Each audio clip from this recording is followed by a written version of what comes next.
Thank you very much for having me, brother. It's a pleasure to be here. And I'd like to just say to the viewing audience that I've known Paul for a long time. We've been friends for a very long time, at least 20 years or more.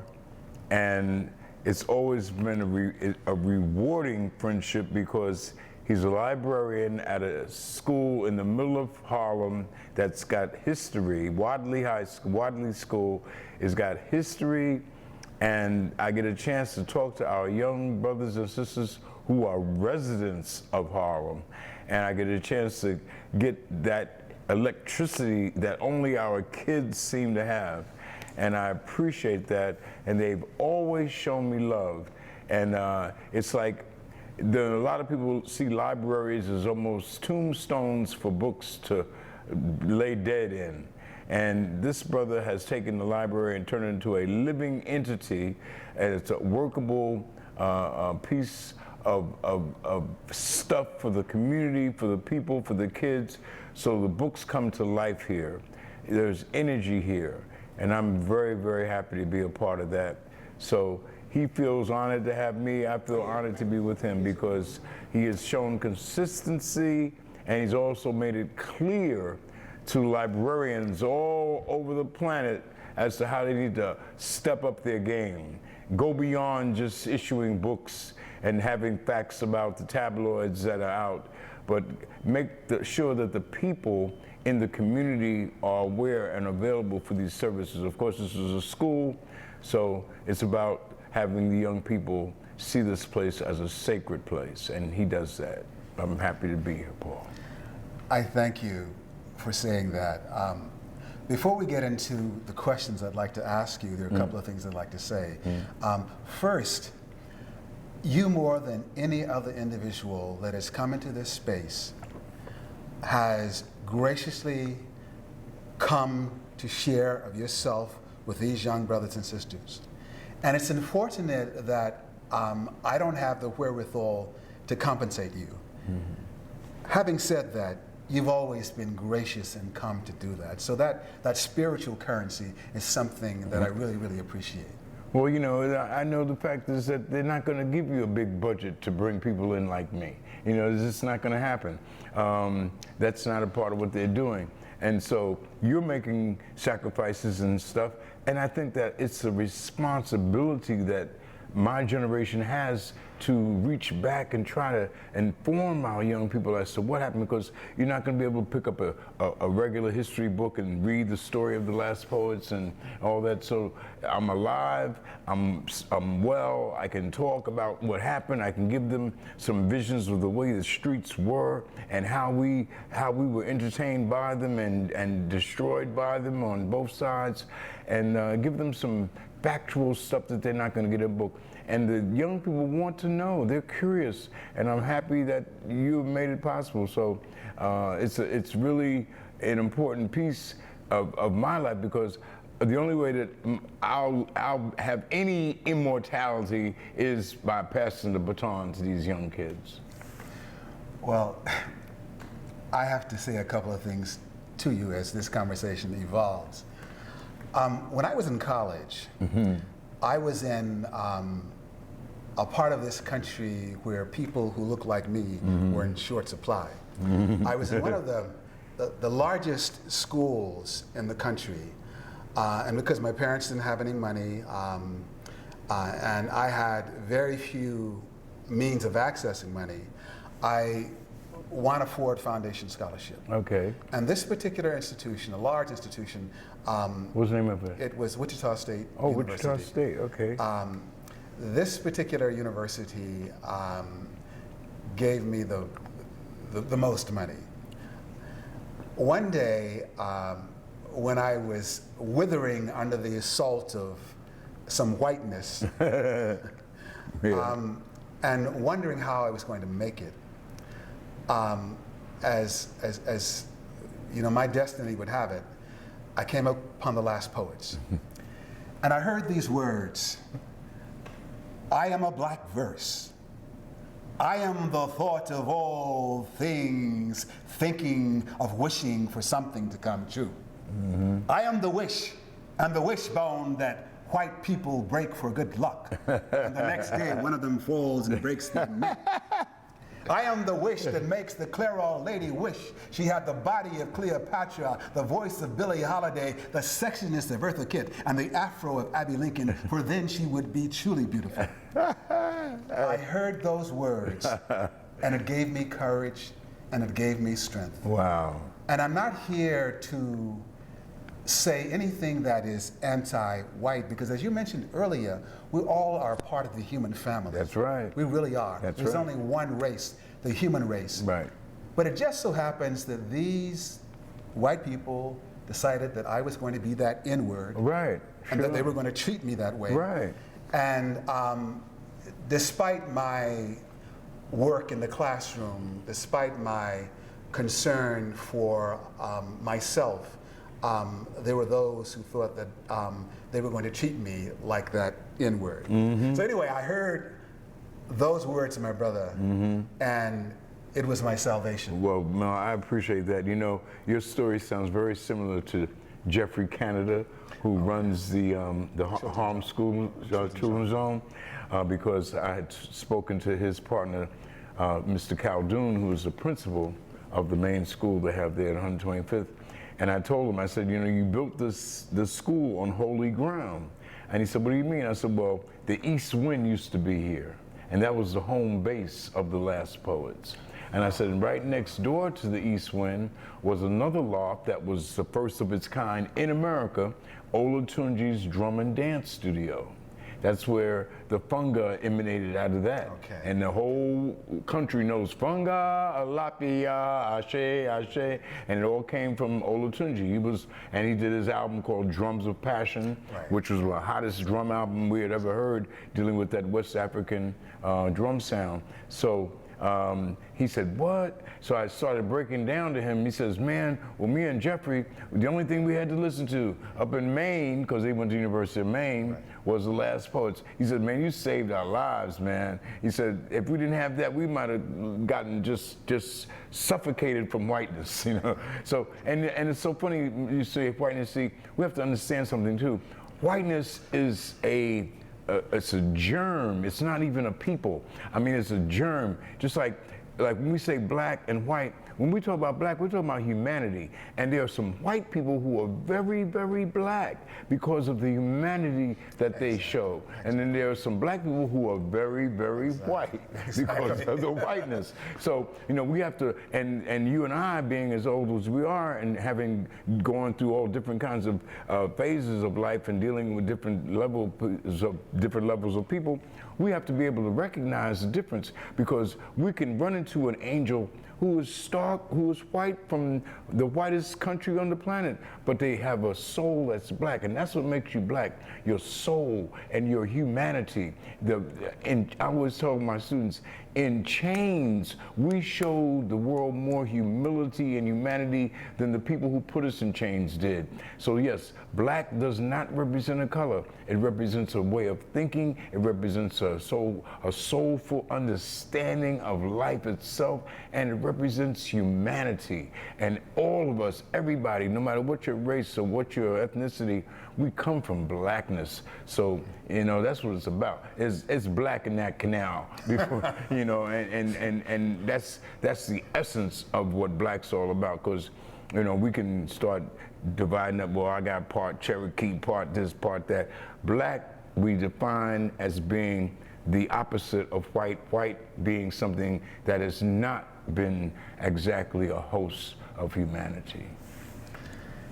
You know, I'm going to kind of reflect again and ask you to bear with me, because you've been here on a number of occasions, and as I see you and as I reflect on those previous occasions, I'm thinking about a conversation that occurred about 9 years ago. Okay. You were upstairs in the television studio, and the conversation started to focus on Lil' Kim. Oh, yeah. I don't know if you remember that. And vaguely, yeah. Okay. But you were talking about the fact that there are certain things that should be private.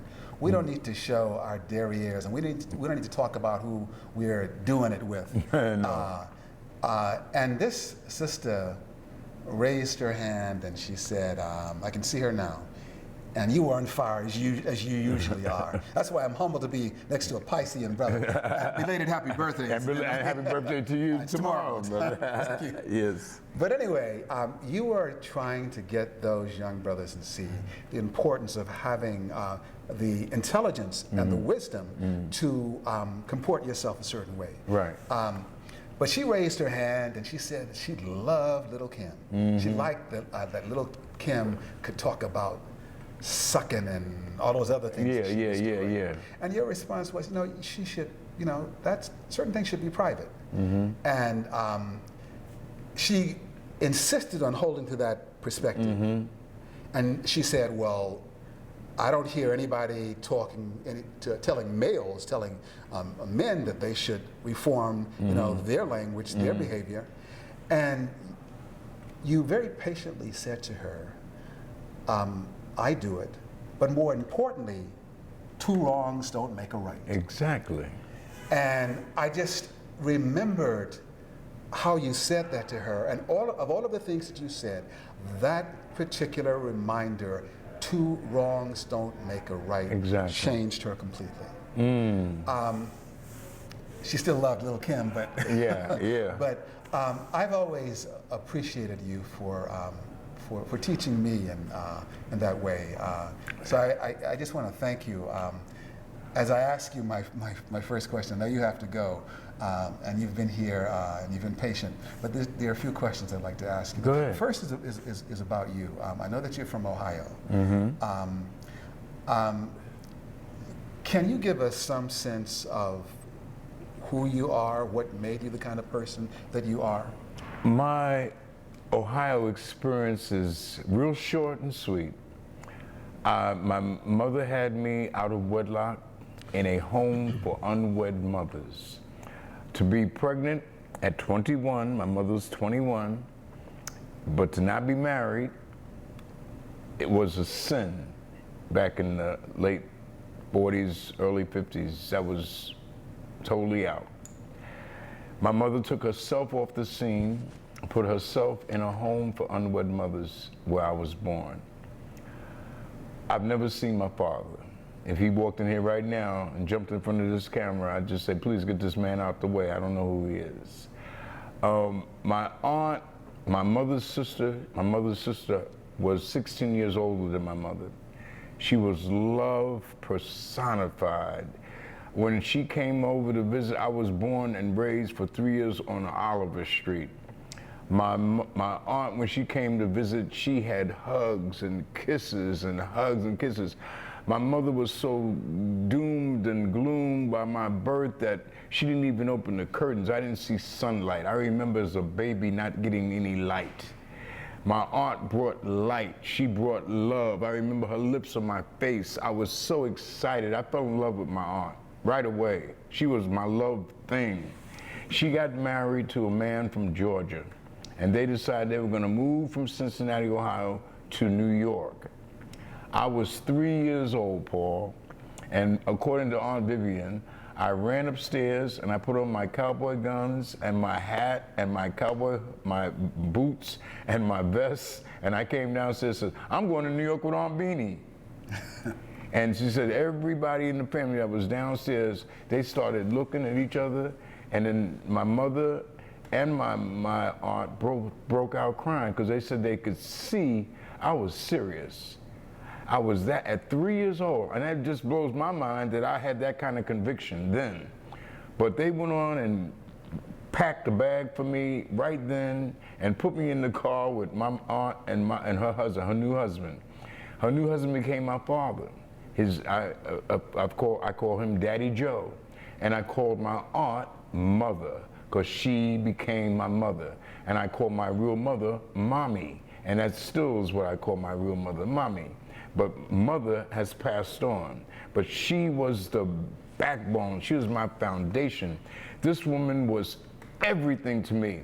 I loved her beyond the imagination of what love is, because she cared honestly for me. She couldn't, for some reason or another, she couldn't have a child. I was her gift. I was her child. And I did all the Halloween. She dressed me up. I mean, even had dressed me up like a girl one time, and the picture looks just like my daughter. It's amazing. I had her little mink stole on, a mink wrap around my neck, and one of her hats on and all that. But you could tell from the shoes, my busted brown shoes, I was a boy. When I was 10 years old, my mother had me, she told the preacher at Southern Baptist Church, which was not far from here, 108th Street, between Central Park West and Manhattan Avenue. She says, my son's going to do the Lord's Prayer at Easter Sunday in the church. And everybody said, oh, praise the Lord, praise the Lord. And I mean, I'm 10 years old. I can't volunteer myself to do it. And I mean, now she's going to put my name down. I'm going to do the Lord's Prayer. She says, so when we got to the house in Queens, Paul, she had me go downstairs in the basement of our house, and she wanted to hear me do the Lord's Prayer up in the kitchen. So I had no idea, but my mother was my very first vocal coach, because I saw I said, she said, don't you yell that prayer, boy. You do it from your diaphragm. And she came down and she hit me in my gut, said, do it from your stomach.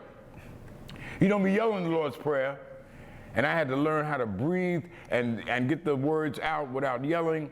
And it came to a point where she trained me perfectly, because that Easter Sunday when I got a chance, when it came time for me to do this, the preacher, Mr. Reverend Wilson, I'll never forget his name, he came and he said, now we're going to hear from Sister Davis's boy. He's going to do the Lord's Prayer. I said, oh, praise the Lord, praise the Lord. I mean, 10-year-old boy's got to be cute. He takes the microphone, he puts it down in front of me, and my mother jumps up and she says, he don't need no mic. And everybody says, oh, praise the Lord, praise the Lord. And I didn't. I had a big mouth at 10 years old, and I did the Lord's Prayer. I ran into somebody about 2 years ago at a birthday party given for one of our famous painters, Ademola. She says, I knew you when you were Charles Davis. My family still talks about you doing the Lord's Prayer in that church, in church that Easter Sunday. I mean, this is like, what, 50 years later? They're still talking about this. So evidently it was impacting, but I have my mother to thank. I've had women in my life that have encouraged me. My father would encourage me too, because he gave me a work ethic. I didn't like it. I didn't want to work as much and as hard as I did work, but he taught me how to work. There's nothing you can do to stop me, because I know I can do anything I need to do. If I could have a piece of car that's broken down, I know how to put it together and make it run, because my father taught me. You can put me on a piece of land that doesn't look like you can grow anything. I can grow stuff, because he taught me how to grow stuff.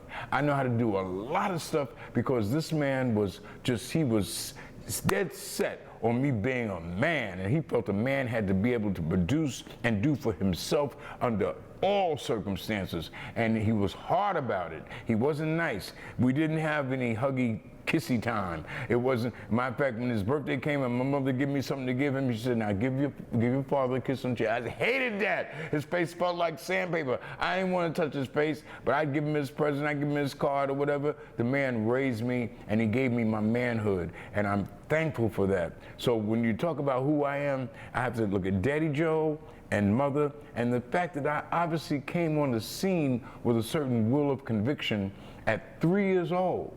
I'm telling people, I'm going to New York, and I've been here ever since with that family.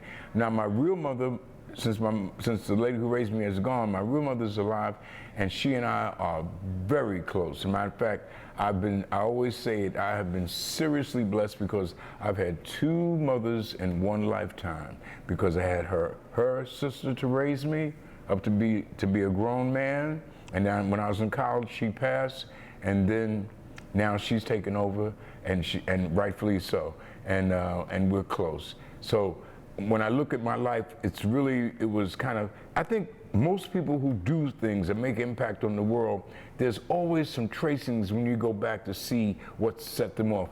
I mean, I had no idea that I would be running around the world as a last poet, and people would, that my voice and that things I say would be of any account. I mean, I'm watching the Black Power mixtape last year when it came out, and Cornel West is sitting behind me, and the thing comes on, and my voice is the first voice you hear. Exactly. And then Dr. Cornel West says, I recognize that voice anywhere. Exactly. So I turned around and said to Dr. West, I said, you know, brother, I wish I didn't, because I remember the interview I did with the people from Sweden, but I never signed a release form for them to use my voice on this tape. So my son, who is a lawyer, is trying to get to the bottom of this, because I should get some compensation. But my mother set me up. And then she always encouraged me. I don't understand why parents are not encouraging their children to be more skillful and talented and to follow their dreams, because everybody's not going to be an academician. Everybody's not going to be able to go to school and do the ABCs the correct way. Some people are dancers, some people are poets, some people are singers, and they need to be encouraged. You need to be inspired. My mother did that. If there was a song that came on the radio that she knew I knew, she turned the radio down and said, "Come sing that song." And have neighbors, if they were in the area, come in and listen. You know, she was my biggest fan, and that encouraged me, and it gave me a motivation to want to do more stuff. I've referenced you on a number of occasions, and oftentimes these young people don't know who you are. I'm trying to hopefully open their minds so that they will have a sense of their history, a sense of their power, a sense of their prowess, because I think it's important. You know, it's been said that a man without a knowledge of himself is like a tree without roots. It can't really grow. Exactly. I mean, these hip-hop artists, these young brothers and sisters, they need to know their roots. Yes, yes. So that's why these kinds of conversations are important. And I, again, at the risk of being redundant, I thank you.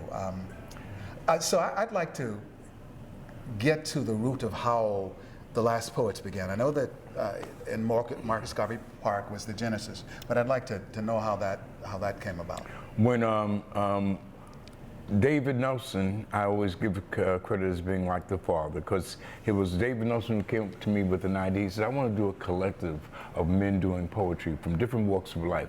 Maybe we have a collective of men doing poetry dealing with the same theme. It would send a message to black people that we, even though we come from different walks of life, you're a Muslim, I'm a Christian, this person's an atheist, but we all have one common goal, and that's to liberate ourselves from the foot that's on our necks. So he had an idea, which I thought was a wonderful idea. And when they killed Dr. King, I wanted this idea to happen like yesterday. Because first of all, I wanted to be a part of the Black Power movement. So when Dr. King was killed on April 4th, 1968, and I called David, and I said, let's get that group together, man, let's do it. So there was a gig coming up at Mount Morris Park. It was a birthday celebration for Malcolm X. I had seen Malcolm when I was a kid, going to my aunt's house from church on Sunday. I saw him one time, and my aunt pointed out to my mother, she said, that man over there, he's talking to them people. See him standing up there? And I thought Malcolm was about 7 feet tall, because he was taller than everybody else. I didn't know he was standing on the stepladder, but he was orange, I remember that. He didn't look like a regular brother. He had some orange glow to him. But then I found out that he had red hair and his skin might have been a little reddish as well. But my aunt told my mother, says, that man, they're gonna kill that man, and he's telling the truth, and they're gonna kill him. And I didn't understand. I said, now, if I don't tell the truth, I'm gonna get my butt whipped badly. How come they're gonna kill him for telling the truth? It was a perplexing situation. Anyway, while I was in high school, they did kill Malcolm. February 21st, 1965, was on a Sunday. My teacher gave my class, my homeroom class, Ann Carpenter was my teacher, her and her husband founded Harlem Prep. She gave us the day off. She said, they just killed a great man yesterday. And I didn't even know who he was. So, but when we had this opportunity in '68 to honor Malcolm, I was gung-ho about it, but I was scared at the same time, because I knew we were going to go on stage to do poetry, and I didn't really feel adequate to do poetry in Harlem. Harlem's always had a certain sense of arrogance, a certain black strength that people, that other black folks might have been intimidated by, and I was one. I mean, it's like the Apollo. I don't want to see the Sandman come out there with the hook and pull me off the stage. So I was wondering, what could I say that's going to really even satisfy people in Harlem? I came to Harlem 2 weeks before May 19th and walked around and listened to people talk. And everybody would say, yo man, what's your thing, brother? Brother say, I'm a Muslim. What's your thing, brother? I'm a Panther. What's your thing? I'm a member of the Republic of New Africa. So I said, oh, thing is like a revolutionary pronoun. So I took that in my head and I turned it around. So I wrote a poem entitled, What's Your Thing, Brother? Is it a black thing? Will it save black people? Will it raise black children? Will it make black men be proud of of black men, will make black women be proud of black women. I mean, it was like, it was a very slogan poem. It didn't have a whole bunch of poetry, but it drove the point home, and I used "What is your thing" as the calling card, as a repetitious line, and the people loved it. They responded. Because and at the same time, there was a record out by the Isley Brothers. It's your thing, do what you want to do. I can't tell you who to sign. So thing was a big deal, and I played on that. I tell my students today, I said, if you really want to write poetry, sometimes you can't come up with ideas out of your own head. Walk outside, talk to the people. The ideas are there. We are poetic, and poetry is flowing. And if you're a poet, you can snatch it right out of the mouths of the people. You can snatch it right out of their walks, the way they talk, the gestures, their body language, all that's so poetic. So poets must be in tune with their folks. That's why I like Langston, because he was right on the pulse of the folks. He couldn't perform his work, but he could write about our lives in poems. So the last poets came on the scene. David did the research to find the name. Kokosili, Willie Kokosili, a South African poet, helped give us our name because he had a defining poem called Towards a Walk in the Sun. And he says, this when you hear is the birth of memory, when the moment hatches in time's womb, there'll be no art talk. The only poem you'll hear will be the spear point pivoted into the punctured mouth of the villain and the townless native son dancing like crazy to retrieve rhythms of desire fading into memory. Therefore, we are the last poets of the world. So we're saying this is the last message before the revolution comes to wipe out all this madness that we've been going through. So we're giving you a heads up. We're giving you a notice. So get on deck. Get on the right page. Get on the right track. So that was the idea and the implication of the last poets. We weren't saying there weren't going to be any poetry after us. We were simply saying that this is your last chance to get it together. And we are serious. We've got to stop BSing and tighten up the ship. We've got work to do. And so it was a call to arms, more or less.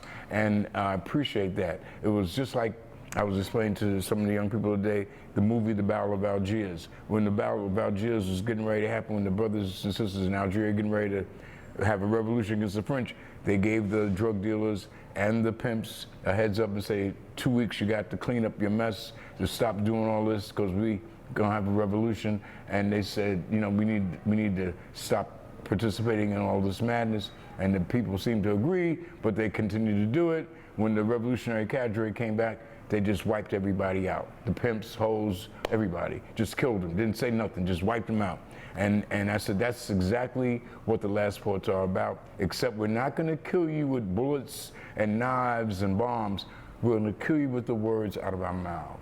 And if the shoe fits, you're gonna wear it, and it's not gonna feel comfortable. And we've done that. We have a number of people who, till this very day, are totally intimidated by the last poets because we rained on their parade. Exactly. You know, I think one day there's probably going to be a course taught on you and the. Well, there is now in Dartmouth University up in Massachusetts.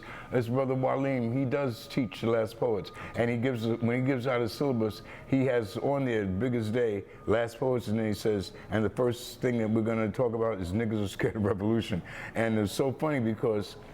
There's another brother in Paris that does that too, and at the Sorbonne. So it's happening because people want to get to the seed, to the root of hip hop and all that stuff, and the spoken word. See, because spoken word has become a big thing all over the planet, and folks give us credit for kind of taking the clothes off of the language and giving you a naked view of the language in a way that nobody else could. And of course, the fact that we recorded, I mean, nobody had ever heard anything like that. When I talk to Kool Herc and Africa Bambaataa, who I give credit as being the architects of hip hop, they always tell me, listen, Dune, you know, you're not a hip hopper, but the only thing we had to listen to was you guys. Because you guys had, Dave Brace got the Shakes joint, dripping mine, slipping body, my Jones is coming down. That stuff is deep. He says, attitude, feeling bad, funeral said, Jim, I need me some skag, Palmer Brothers do-rag, caught me a transcendent bag. You know, and that came from research. Jalal and I spent the night in a shooting gallery in Brooklyn, and we freestyled that in the morning when we left that place. It was just like that, daybreaks. It was a daybreak, and I don't know who said it first. Either he said daybreaks or I said it, but the rhyme began from the moment we said daybreaks, and I said, or he said, got the shakes, and then we went through the whole piece, and he gets credit for it because he was our rhyming guru in the group, but we created that together. And that's how we did a lot of our stuff. When the revolution comes, I didn't make up that expression. That was an expression that the people would say to each other, yo man, Jamie got to get rid of that process when the revolution comes. You know, so-and-so better get rid of his white girl when the revolution comes. You know, everything was predicated on a revolution coming. So I got my poetry mainly from the people, and I give it back. And I always tell people, that's a real poet. Poets are people who cannot tell you anything new. We're only going to tell you something that you know about, but we're going to make you see it in a way you haven't looked at it before. So you know about love, but maybe you never looked at love like this. So the poet gives you a different inside story about this thing called love. It makes you see it in a little more tender way or a more sensitive way than you ever thought about it. Maybe you kicked it to the curb and it's a lot deeper than that. So the poet reminds you of your values. He reminds you of things you should hold sacred, but they're not things that you don't know about because then you're out the ballpark. They're things within your realm of understanding, you just haven't looked at it that way. I know you have to go, so I just have a couple more questions for you. One question speaks specifically to our trying to inspire young people. You spoke to them today, and you've spoken to them on each occasion that you've come to the library. So I'm going to ask you to speak to young people as you see them today. What advice would you give them? What would you say to them? What's the importance of school? My lesson to, my message to young people today is to, it's like, I take a line from Langston Hughes, hold fast to dreams. I mean, don't give up your dream. Don't give up the very idea of being a success in any area that you dream of. Barack Obama is the president of the United States. That's really a figurehead position, more or less. He's really a manager of a very bad corporation. It's a very bad job. But what we can take from that is that whatever you perceive, whatever you think you might want to do, you can do that. You just don't know always the elephants in the room that are with you or the snakes in the barrel that come with you. So that's why we have to be careful about the things we choose. But we have to be careful.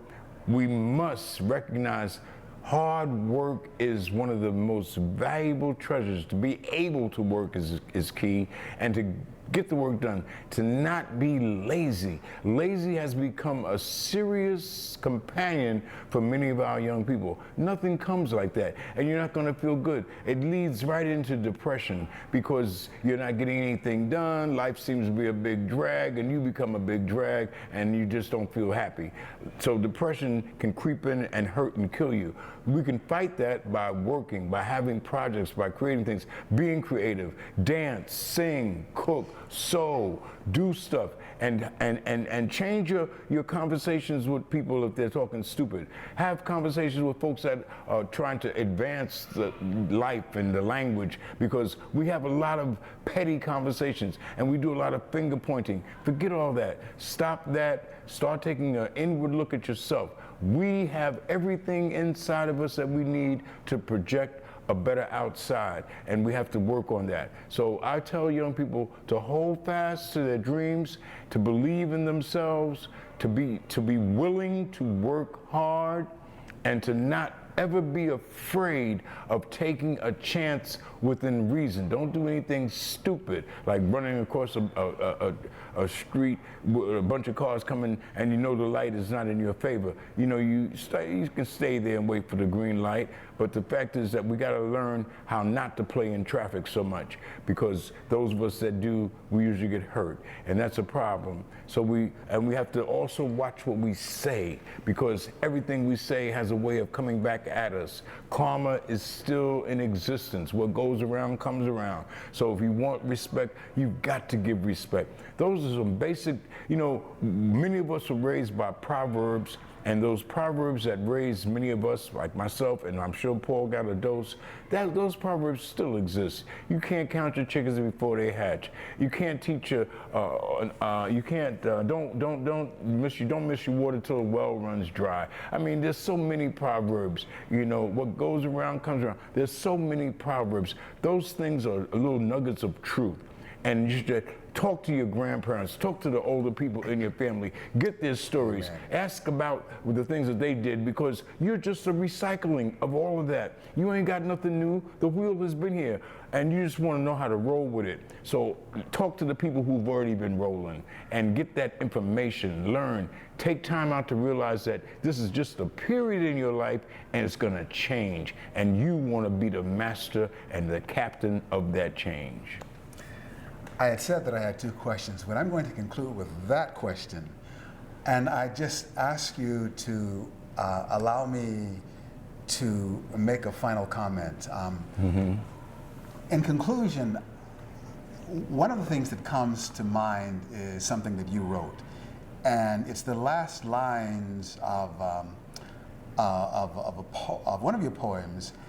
And I'm just going to share those last lines. It says, "Oh, beautiful black hands, reach out and snatch the death out of the youth of our nation. You've got the power. You've got the power. You've got the power."